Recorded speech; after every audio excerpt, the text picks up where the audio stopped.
नाग पंचमी की कथा। एक नगर में एक सेठ जी रहते थे। उनके 7 बेटे और 7 बहुएं थी। इन 7 बहुओं में से 6 बहुओं के तो पीहर थे, लेकिन 7वीं बहू के पीहर नहीं था। जब वह गर्भवती हुई तो उसे घेवर खाने की इच्छा हो रही थी। उसके पीहर नहीं था तो उसने एक घेवर चुराकर पानी भरने गई, तब ले गई। वहां जाकर पेड़ के नीचे घेवर रख दिया और सोचा कि पानी भरकर आराम से घेवर खा लूंगी। जब वह पानी भरकर घेवर लेने गई तो वहां घेवर नहीं मिला। उस पेड़ के पास एक बांबी थी, उसमें एक नागिन रहती थी। वह नागिन भी उस समय गर्भवती थी। घेवर को देखकर नागिन की इच्छा उसे खाने की हुई और उसने घेवर खा लिया। उस नागिन ने सोचा कि यदि साहूकार की बहू मुझे गाली देगी तो मैं उसे डस लूंगी, और यदि कुछ नहीं कहेगी तो इस बिना पीहर की को पीहर दिखा दूंगी। साहूकार की बेटे की बहू ने कहा कि शायद कोई मेरी ही जैसी होगी जिसने यह घेवर खा लिया होगा। ऐसा सुनकर नागिन बहुत खुश हुई और उसने अपने बेटों से कहा कि तुम इंसान का रूप बनाकर जाओ और साहूकार के बेटे की बहू को लेकर आओ। नागिन के बच्चे इंसान का रूप बनाकर साहूकार के घर चले गए। वहां जाकर उन्होंने कहा कि हम हमारी बहन को लेने के लिए आए हैं। तब सास ने कहा कि पहले तो कभी नहीं आए, इतने दिन कहाँ थे? तब उन्होंने कहा कि जब हमारी बहन का जन्म हुआ तब हम नानी के घर थे और शादी हुई तब हम परदेश कमाने के लिए गए हुए थे। उन लड़कों ने बहुत सारे कपड़े, गहने और मिठाइयाँ बहन की सास और जेठानियों के लिए ले गए थे। सास बहुत प्रसन्न हुई और जेठानियाँ उसे देखकर जल कूद रही थी। सास ने बहू को उसके साथ में भेज दिया। बांबी के पास जाकर उन्होंने कहा, बहन हम नाग हैं। उस दिन जब तूने पेड़ के नीचे घेवर रखा था तब तुम्हारा घेवर हमारी माँ ने ही खाया था। उन्होंने तुम्हें अपनी बेटी माना है, इस नाते से तुम हमारी बहन हुई। बहन अब तुम हमारी पूंछ को पकड़ लो और डरना मत। उनके कहने पर वह पूंछ पकड़कर बांबी में चली गई। वहां पर उन्होंने उसे बहुत लाड प्यार और सुख से रखा। वहीं पर उसने एक लड़के को जन्म दिया। जब उसका लड़का थोड़ा बड़ा हुआ तब की बात है, पड़ोसन ने साहूकार के बेटे की बहू को सिखा दिया, अगर तू तेरी माँ की इतनी ही लाडली है तो तू तेरी माँ से कहना कि आज तो नागों को दूध मैं ही पिलाऊंगी। पड़ोसन का ताना उसे सहन नहीं हुआ। वह माँ से जिद करके नागों का दूध ठंडा करने लगी। अभी तक दूध ठंडा नहीं हुआ था, उससे पहले ही उसके बेटे ने घंटी बजा दी। घंटी की आवाज सुन छोटे बड़े सारे नाग दूध पीने के लिए दौड़ पड़े।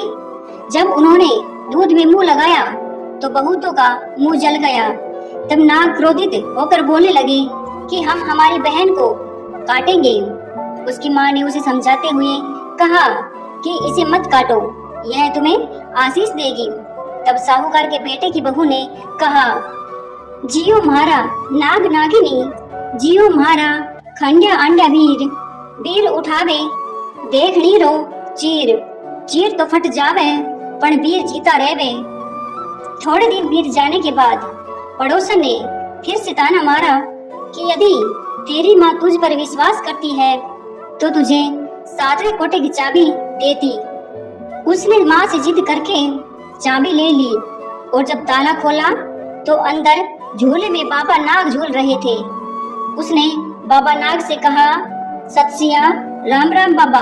उन्होंने कहा कि तूने सत्सिया राम कर लिया, वरना मैं तुझे डस लेता।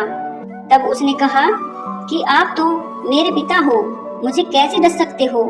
और बोली, जियो नाग नागिनी, जियो वासुकी नाग, जीड़ मेरो लाड लड़ायो 9 करोड़ को हार। नाग देवता ने उसको 9 करोड़ का हार दे दिया।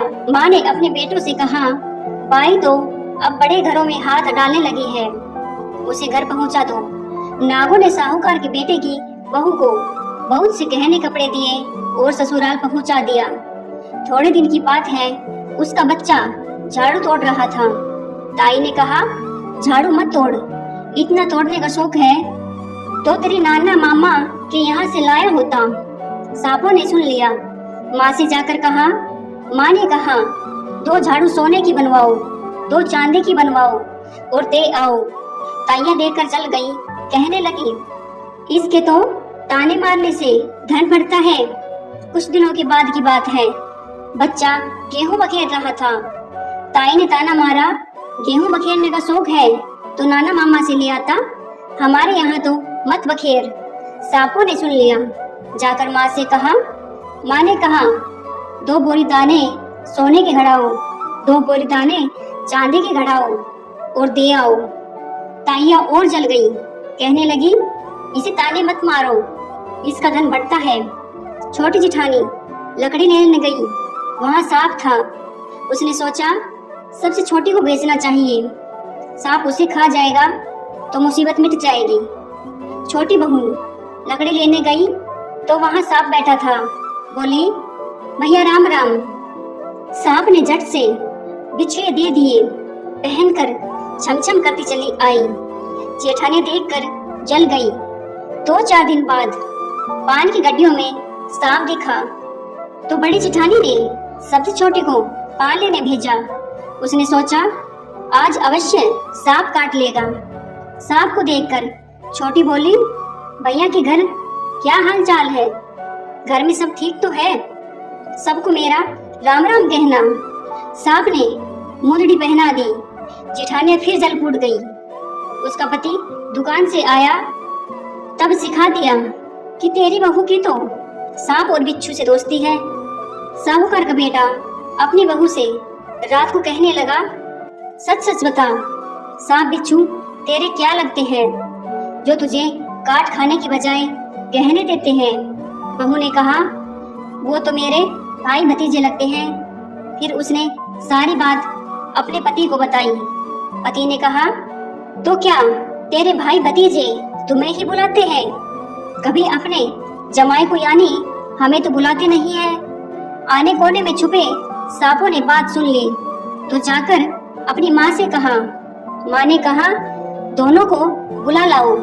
वे इंसान का रूप बनाकर दोनों को व बच्चे को बुला लाई।